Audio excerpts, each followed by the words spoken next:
Hello and welcome to Business Velocity. Today's episode is a part 2. So if you haven't yet, please go back and listen to The Way You Think is Keeping You from Growth, part 1. But if you are in the right place and you are ready for part 2, here we go. Today's episode, we are going to talk about how to elevate your leadership, and we're going to walk you through an exercise to do just that. Here we go. Well, welcome everybody to another episode of Business Velocity. Thank you all for joining us again. I didn't hear the recording thing. Well, it did it. It recorded. Oh, okay. Well, in that Sound case, sound is speeding.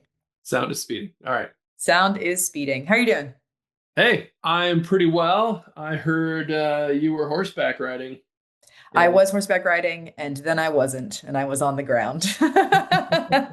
So for our viewers who are watching this on YouTube, if I appear to move robotically, it is because there is a bruise all along my spine and my ego, but I'll be fine. Thankfully, I'll be fine.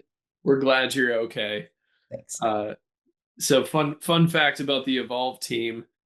We have horses on a property. All the kids ride, everybody rides. Hannah grew up riding horses, is now riding horses. So there's a small time farmer horse theme that kind of permeates our culture over here at Evolve. And we're blessed to have those kind of fun animals in our lives. Absolutely. We don't shy away from an adventure. No, we do not. For sure. Not. Well, Dave, what are we talking about today? Today is part 2 of elevating leadership. When we work with organizations, honestly, we for a long time have done organizational development work. Company's been around for 11 years, almost 12. It would be 12 years in January, which is wild. But one of the things we've run into continually over the course of our work, as we get into the weeds and we elevate systems and we're working with organizations and we're fixing problems and we're building things, is more often than not, the human factor is the hardest piece to solve for, right? Systems and behavior is what it takes for an organization to thrive. A lot of systems that we see in the marketplace don't address the behavioral side of it and don't really lean in, and there's not coaching tied to it. It's, hey, let's come in and let's fix your systems. And then they build the systems and then it's wholly unsustainable. And 6 months later, it doesn't work and the behaviors didn't match it. There's no adoption. And there's all these challenges. We've really taken to starting our processes in elevating leadership. And so last time we talked about, well, what are the obstacles for leaders? What are the pitfalls? What are the challenges that they face in being able to manage and drive and build their organization? Because inherently humans are imperfect. And because we're imperfect, it means we run imperfect organizations because they resemble how we are. And so our job isn't to create perfect humans, it's to acknowledge what are the obstacles, what are the things that get in our way, and can we just move it? Can we move the needle to make it a little bit better? Can we advance your leadership? So we are always thinking about how do we elevate leadership, and then how do we create the systems to match that elevation to sustain it over time. And so it is growth over time is the focus. So I'll kick in last time, just real quick recap on what we talked about. So last time we talked about the 3 significant pitfalls that we run into as leaders. And this is universally true. This isn't certain leaders of certain organizations. This is every human on the planet that deals with these things. These are psychological truths. Number 1 is that we run into linear thinking, which is small movement over time, and we actively fight to stay the same. We don't want to step too far outside of our comfort zone. We want to just fix things. We want to tweak things. We want to advance things. And over time, that leads to hitting the ceiling. It's essentially the complexity threshold, which is we push that system or we push our way of thinking about as far as we can, and then we get trapped and stuck and caught. And then we start spinning and we start getting frustrated and burn out, and we're working harder. We're putting in more effort and getting less results. And that wholly is just not sustainable over time. The last piece then is all undergirded by our fear of loss. We don't fear change, we fear loss. So if you are listening to this episode, it's the first one, it's the first time you're hearing that, I encourage you to check out the previous one. We dive deeply into all 3 of those. What I'd like to spend our time doing in this presentation today, or in this podcast today, is leaning into okay, so how do you do it? How do you address those 3 things? And quite literally, it's the opposite. You go from linear thinking to nonlinear thinking. You have to shift your mindset. You go from complexity threshold to reducing complexity by raising the floor, by eliminating and reducing things that aren't working, by elevating the things that are.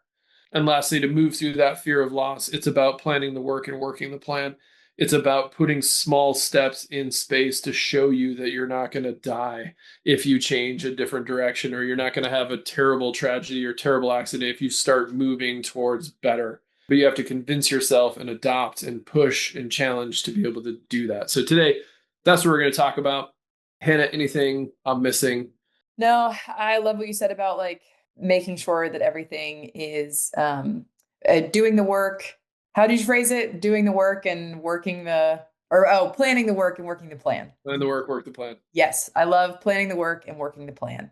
Gosh, Yes, that you do. is effective and that is so my speed. You know what I mean? Yes, you do. Yeah. Yes. So no, I'm excited to dig into this, and I've seen, as we talked about last time, I've seen how important this work is, because if you don't have a good foundation for leadership, everything else will fall apart.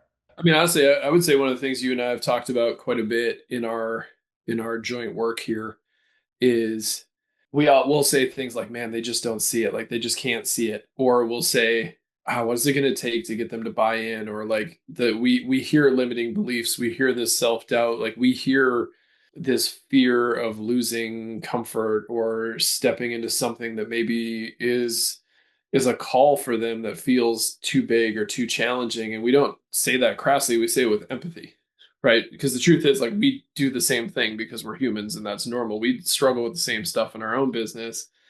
What we want to introduce today is, here's some tools, here's some ways of thinking about that. Here's some things you can do for yourself that will help you kind of push past that point, or at least get you started pushing past that point, and take some action. So I want to dive in with the first one, essentially just like, and I think it's the most foundational piece, which is, how do we shift our mind? If we can't get our mind to buy in it, if our mind is confused, we're not going to take action. We're just not going to get into it. So it begins with how to shift your mind. So the big thing here is, and Dan Sullivan is famous for this, which is the 10x is easier than 2x. If you haven't read it, I highly encourage you to check it out. Similar line of thinking here is linear thinking is, well, we'll just double next year. We'll go from 1 million to 1.2. We'll go from 5 to 5.5. And that works for a period of time, but all it does is encourage you to continue doing your same system harder. Mm-hmm. And so why is 10x easier than 2x? Well, 10x just forces you to think bigger than you could naturally think. If you think 2x, if you think we're going to do 1 million to 2 million, what happens is you start naturally thinking about, well, how am I going to do that? How am I going to be the one to push it? But if we said, hey, I want to go from 1 million to 10 million, all of a sudden you think like, well, I can't just take on more. I can't take on that many clients. I can't do that myself. So you start thinking a little bit more about who, or you start thinking more about what effective approaches are you going to have to take to be able to hit this thing that's out of your personal reach or out of your capability. And so really that's where it begins. So if I asked you to write down a goal with a number, and let's think about it as a growth goal, most people will say something like 1.5 or 2x what they currently think. That is a very common response. So it just begins with writing down the goal. The second thing to do then is to add the due date, is to say, okay, well, when am I going to do this by? Again, most people, leaders that we work with, give a 5-year, 10-year time frame. Well, we want to double, but we want to do it in 5 years. And I hope what you're seeing in this is that is a very normal, native way to think about growth, but it's all linear and it's all about you doing more. Mm-hmm. The time frame adds to the linear component. Well, if I give myself 5 years, even if I'm at 1 million and I want to go to 10 million, it's like, well, then next year I only have to be at 2, and then I could do 4, and then I could do 6. What we want to do just to break that mindset is to add a 0 to the goal, right? So that's the 10x component. So if it's 1 million, let's make it 10. But then I also want to cut that date by 3/4. Ben Hardy talks about this as using time as a tool. And I want to use time as a tool to cut that time frame, because what it does is it actually makes it impossible for us to think in a linear way. So again, if I go from 1 million to 10 million, or I go from 4 million to 40 million, and if I thought, well, I have 10 years and now I have 2.5 years, well, how am I going to do 40 million in 2.5 years if I'm just doing four right now? Mm-hmm. And it's not suggesting that you do that. It's saying use it as a tool to think about, okay, well, if we were to do that, how would we do it? Mm-hmm.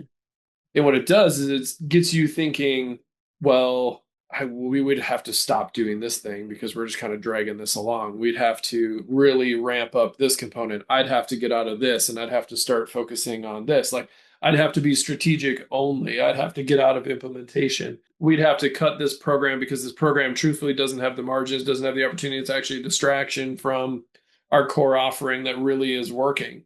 It's like, yeah, exactly. Right. That's the point.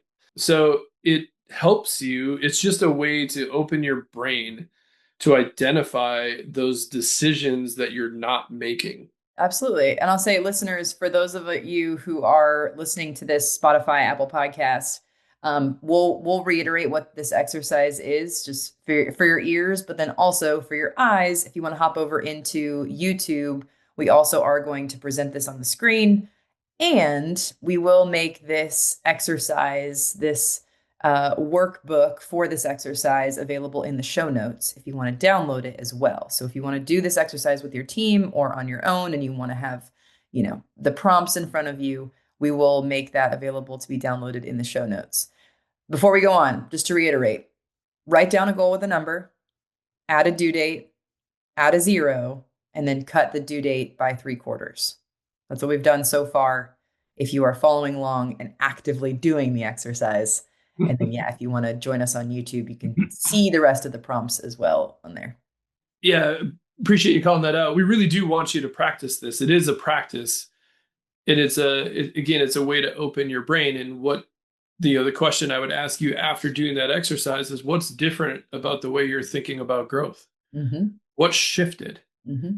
And I will say, in our experience in working with hundreds, if not thousands, of entrepreneurs in this way, is what we found is they start thinking less additive and more focused and more elimination based.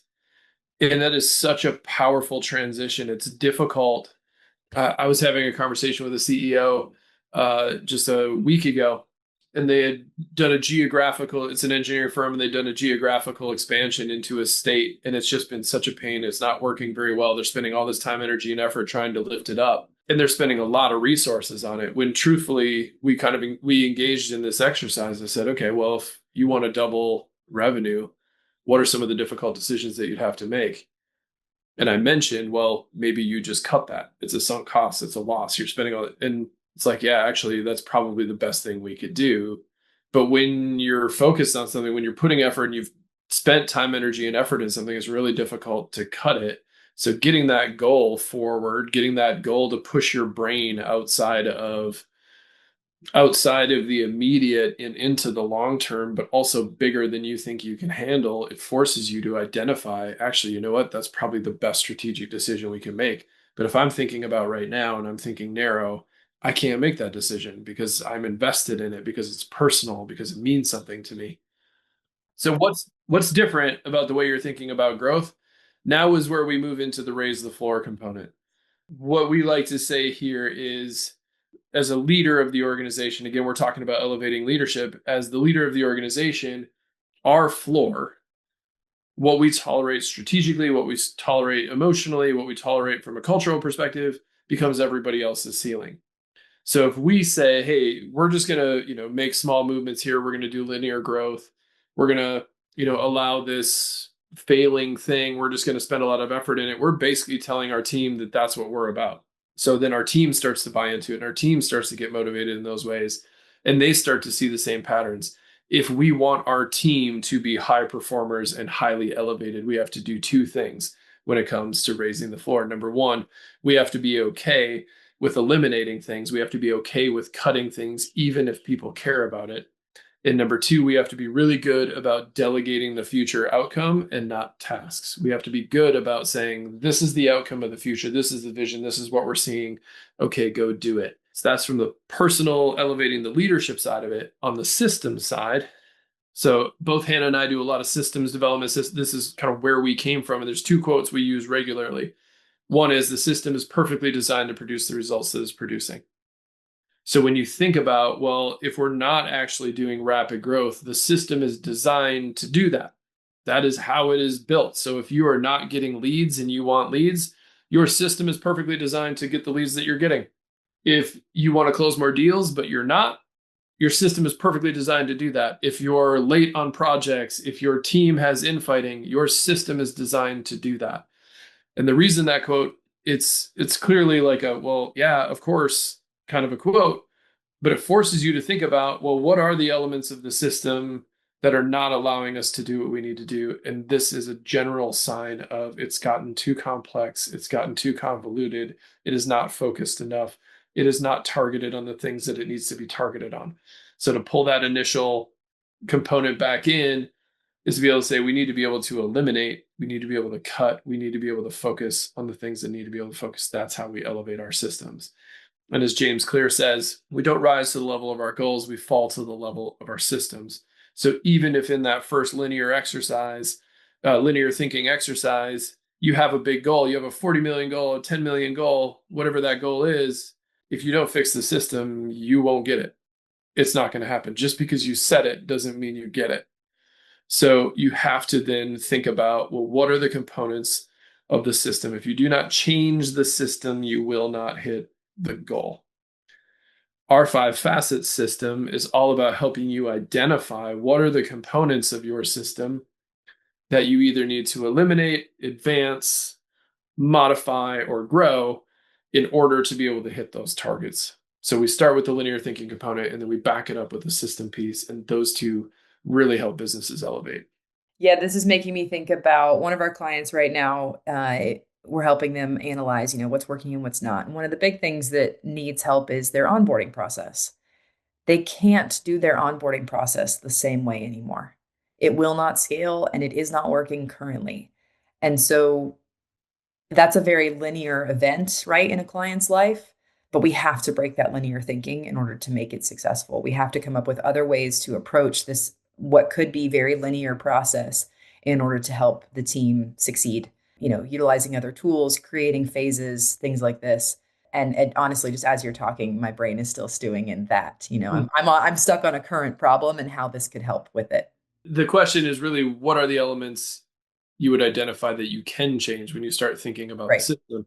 And the truth is, you have to be willing to say, well, we can change any one of the components of a system or any one steps in the process, and we have to be willing to say we can scrap the entire thing altogether. Mm-hmm. And if we're not willing to say that part, we are caught in linear approaches to what is a complex problem. Mm-hmm. So a significant approach to take is it even necessary? Can we just start with, is this a thing that we have to do that helps us achieve our goal or not? Mm-hmm. So again, even using that example of the geographic expansion, it's like, does this state with the pain that it is causing us, with the challenges it's causing us, does it help us achieve our goal or not? And currently the answer is no. And so, well, what if we cut that and we took those resources, that focus, that energy, and we moved it to a different space that we knew had the opportunity to do significantly better?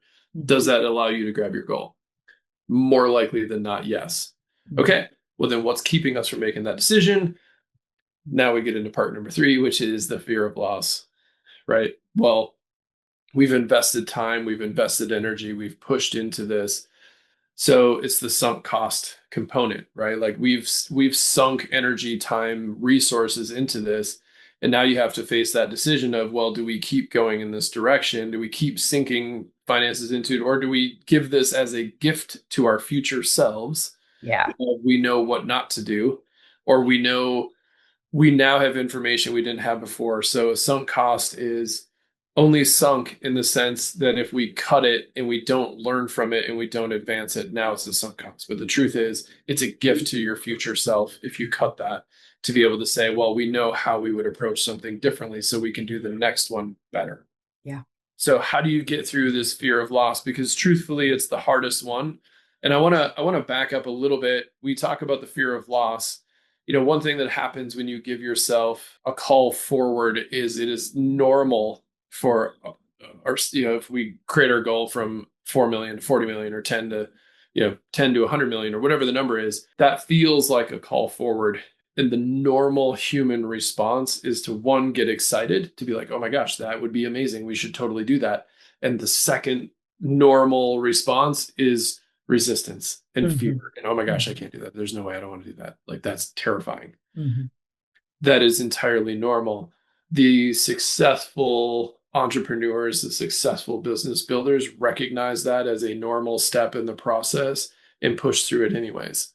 The ones that continue to stay stuck in those patterns get stuck in the resistance and they get stuck in the fear and they can't find their way out. All we're suggesting for how to move through that step number 2 of facing the resistance is to one, recognize, hey, that's what this is.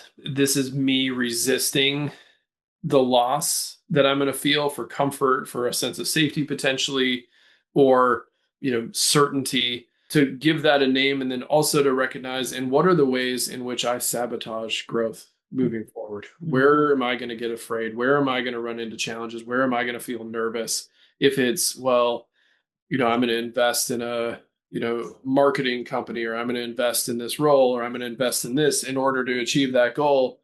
Well, if investing in things, if spending money is the space where you feel that resistance show up more, Mm-hmm. okay, great. Give it like identify what that is, and then start to figure out, well, who can support me through that process? Who are the people that I need to put in my life that'll help me shove through that insecurity or that sense of fear in order to actually make that choice and make that choice go. Mm-hmm. Because if I don't give it a name, if I don't see it, if I don't approach it, we'll start making movement on the goals, and then I'm going to sabotage it. I'm going to pull it back. I'm going to make it stop because, I'm human. So here's what we do. We plan the work and we work the plan. I love it. This is Hannah's specialty, right? Yes. This is your This is your unique ability, your thriving space. And so we just provide just a quick, easy grid here, right? So for those listening, you can't necessarily see it, but just imagine a grid or write some lines on a piece of paper. It has 4 things. It has the focus, the action steps, the due date, and the consequence. So the focus is we're going to eliminate this program, or the focus might be we're going to lean in on marketing in this particular category. The action steps, identify the marketing firm, build a relationship, etc. The due date, when are we going to do this by, and shorten the due date. Most of the time we'll say, let's try to get that done in 6 months. Well, instead of 6 months, what if you made it 6 weeks? What would you have to do? How would you do it? We sharpen the focus when we use time as a tool. So again, use that here. And the reason we write the consequence at the end is it helps us to get through that fear of loss if we can articulate, well, what's the consequence if I don't do this? So if I don't actually engage the marketing firm, or if I don't, eliminate this geographic expansion that isn't working, what's the consequence? And so we're playing with our own human sense of fear here to say, well, the fear of staying the same might actually be greater than the fear of what you might lose from a certainty perspective. So we're trying to recalibrate the fear towards staying the same is more scary and worse than actually creating the movement. And when you tie those things together, you start to see wins and you start to see action, you start to see yourself move. Once you see that movement, it's a lot easier to get going. So when you string those 3 things together, so just quick recap, when you string those 3 things together, you have, okay, we've expanded your mind from linear thinking into a larger goal and shortening the time frame. So now you're thinking differently. We've identified, okay, what are the elements of the system that we need to modify to achieve that goal? And then the third piece is, how do we hack our brains by creating a plan that also shows us the consequence if we don't do it? And when you put those 3 things together, you have the foundation you need to then actively start to pursue whatever that growth goal is. Yeah, you do. You do. You have the foundation. This episode is both a teaching and an exercise. Yeah, it's a little unique for a podcast, maybe. Yeah, well, no, I hope that everyone who's listening and who's still with us, that like you take this to heart and you go put aside half an hour to go do this exercise and really think and brainstorm and dream about how much this can benefit you and your company and your team. Do this with someone. I'm also thinking about the fact that like you're going to need someone else in your corner. If you're a solopreneur, or if you are the, sole leader at your company, you're going to need someone else in your corner to, one, know that you did this, but then also to talk to about all those feelings of resistance and fear and things like that are coming up. So if you need allies in this work, obviously reach out to us. We would be more than happy to talk to you about it. And if you have someone else in your corner who could be an ally, bring them in, do this exercise together, and start to get out of your own way. Use this as a forcing function to kind of ignite that fire under yourself. I love the consequence column. I think it's good to say, put some pressure on. It's worth it. So I think this is really good. Is there anything else that we want to share with everybody before we wrap ourselves out here? No, I think you said it really well. Of what's the risk of just doing the exercise, just give it a shot. This is how we begin engagements with clients. Obviously, there's some nuance in how we do it in person. We encourage you to do this on your own, just to open your brain. And as Hannah mentioned, if you need an ally, I would strongly suggest somebody not in your organization, only for the reason that it can be, if you're the leader of your organization, bringing your team in on this before you've had the chance to do it individually, it can feel threatening sometimes, or it can feel scary for the folks that also like certainty in your organization.